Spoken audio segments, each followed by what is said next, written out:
बिस्मिल्लाहिर्रहमानिर्रहीम। सहाबाए किराम रिज़वानुल्लाहि अलैहिम अजमईन की जमात बड़ी अज़मत और बुलंदियों पर फाइज़ थी। अल्लाह तबारक व तआला ने उनकी अज़मत और उनकी खूबियों का एतराफ़ और उनकी तारीफ़ कुरान में की है। अल्लाह की तरफ से उनको इतनी बुलंदियों से क्यों नवाजा गया, उनमें क्या खूबियाँ थी, उसके लिए एक वाक़या सुनिए। हज़रत अब्दुर्रहमान बिन औफ़ रज़ियल्लाहु तआला अन्हु जो जलीलुल क़द्र सहाबा में से और बिल्कुल इब्तिदाई इस्लाम में इस्लाम से मुशर्रफ़ होने वाले और कबूल करने वाले अफराद में से हैं। 90वें नंबर पर उन्होंने इस्लाम कबूल किया है। अल्लाह के नबी सल्लल्लाहु अलैहि वसल्लम और इस्लाम के लिए उनकी खिदमात और फिर अल्लाह के नबी सल्लल्लाहु अलैहि वसल्लम की ज़बानी उनको जो अल्लाह की तरफ से मिलने वाली बशारतें और खुशखबरियाँ हैं वो इस कदर ज़्यादा हैं कि इस मुख्तसर से वीडियो में उनको नहीं बयान किया जा सकता। दूसरे एक सहाबी हैं हज़रत तलहा रज़ी अल्लाह तआला अन्हु, वो भी अपनी जगह जलीलुल क़द्र बड़े सहाबा में से हैं। उनके और हज़रत अब्दुर्रहमान बिन औफ़ के दरमियान किसी बात में रंजिश पैदा हो गई, इख्तिलाफ़ हो गया। उस रंजिश और इख्तिलाफ़ के बाद के दौर में हज़रत तलहा रज़ी अल्लाह तआला अन्हु बीमार पड़ गई। हज़रत अब्दुर्रहमान बिन औफ़ को उसकी जानकारी हुई, उसकी इत्तला मिली, तो वो सारी रंजिश, सारे इख्तिलाफ़ात को पसे पुश्त डाल कर भुलाकर हज़रत तलहा रज़ी अल्लाह तआला अन्हु की इयादत और मिजाज पुरसी के लिए गए। जब वो वहाँ पहुँचे तो हज़रत तलहा रज़ी अल्लाह तआला अन्हु ने हज़रत अब्दुर्रहमान बिन औफ़ से कहा कि अब्दुर्रहमान बिन औफ़, आप मुझसे बेहतर इंसान हैं। और फिर कहा इसलिए बेहतर हैं कि इस रंजिश और इख्तिलाफ़ के ज़माने में अगर आप बीमार पड़ते तो मैं शायद ही आपकी इयादत और मिजाज पुरसी के लिए आता।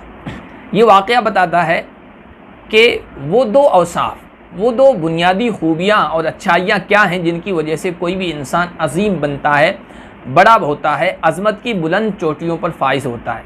उनमें से एक खूबी और एक अखलाक बरतर अखलाक है, बुलंद और अच्छे अखलाक है, और दूसरी खूबी एतराफ़ है। बरतर और बुलंद अखलाक का मतलब ये है कि इंसान का दूसरे इंसानों के साथ सलूक और रवैया दूसरों के अखलाक, दूसरों के हालात पर डिपेंड ना हो, मुनासिर ना हो कि अगर दूसरा मेरे साथ अच्छा रहेगा तो मैं भी उसके साथ अच्छा रहूँगा, और दूसरा मेरे साथ बुराई का सलूक करेगा तो मैं भी उसके लिए बुरा बन जाऊँगा। ऐसा ना हो, बल्कि अच्छे अखलाक को एक उसूल के तौर पर अल्लाह को राज़ी करने के लिए इख्तियार करें। यहाँ तक कि अगर किसी से कोई इख्तिलाफ़ हो, किसी से कोई रंजिश हो जाए, नाराज़गी हो जाए, तू मैं हो जाए, उसके बावजूद सारी रंजिश को भुलाकर जब मामले का और अखलाक का मसला आए तो अच्छे अखलाक का, रवादारी का और खैर खाही का मामला और मुज़ाहरा उसके सामने करें। यही चीज़ हज़रत अब्दुर्रहमान बिन औफ़ रज़ी अल्लाह तआला अन्हु ने की कि उन्होंने तमाम इख्तिलाफ़ात को पीछे छोड़कर, रंजिश को भुलाकर हज़रत तलहा रज़ी अल्लाह तआला अन्हु की इयादत के लिए जाकर उन्होंने ये उसूल अपनाया और ये चीज़ इख्तियार की। दूसरी तरफ हज़रत तलहा रज़ी अल्लाह तआला अन्हु ने उसके जवाब में जो किया वो एतराफ़ है। अपनी अना, अपनी इज़्ज़त और अपनी नाक को एक तरफ रख कर हज़रत अब्दुर्रहमान बिन औफ़ रज़ी अल्लाह तआला अन्हु जब उनकी मिजाज पुरसी और इयादत के लिए गए तो इस बात का एतराफ़ किया कि आप बहरहाल मुझसे बेहतर इंसान हैं। हज़रत तलहा ने यह एतराफ़ करके वो भी हज़रत अब्दुर्रहमान बिन औफ़ के लेवल और उनकी सतह पर आ गए। इसलिए कि अगर अच्छे अखलाक का मुज़ाहरा करना और अपने मुखालिफ के साथ भी अच्छा रवैया पेश करना ये बरतर अखलाक है और ये एक बेहतरीन नेकी है, तो दूसरे की अच्छाई और ख़ूबी का एतराफ़ करना और उसको मान लेना ये भी एक तरह की नेकी है। ये वो दो औसाफ थे, ये वो दो खूबियाँ थी जिनकी वजह से सहाबाए किराम इतने अजीम बने।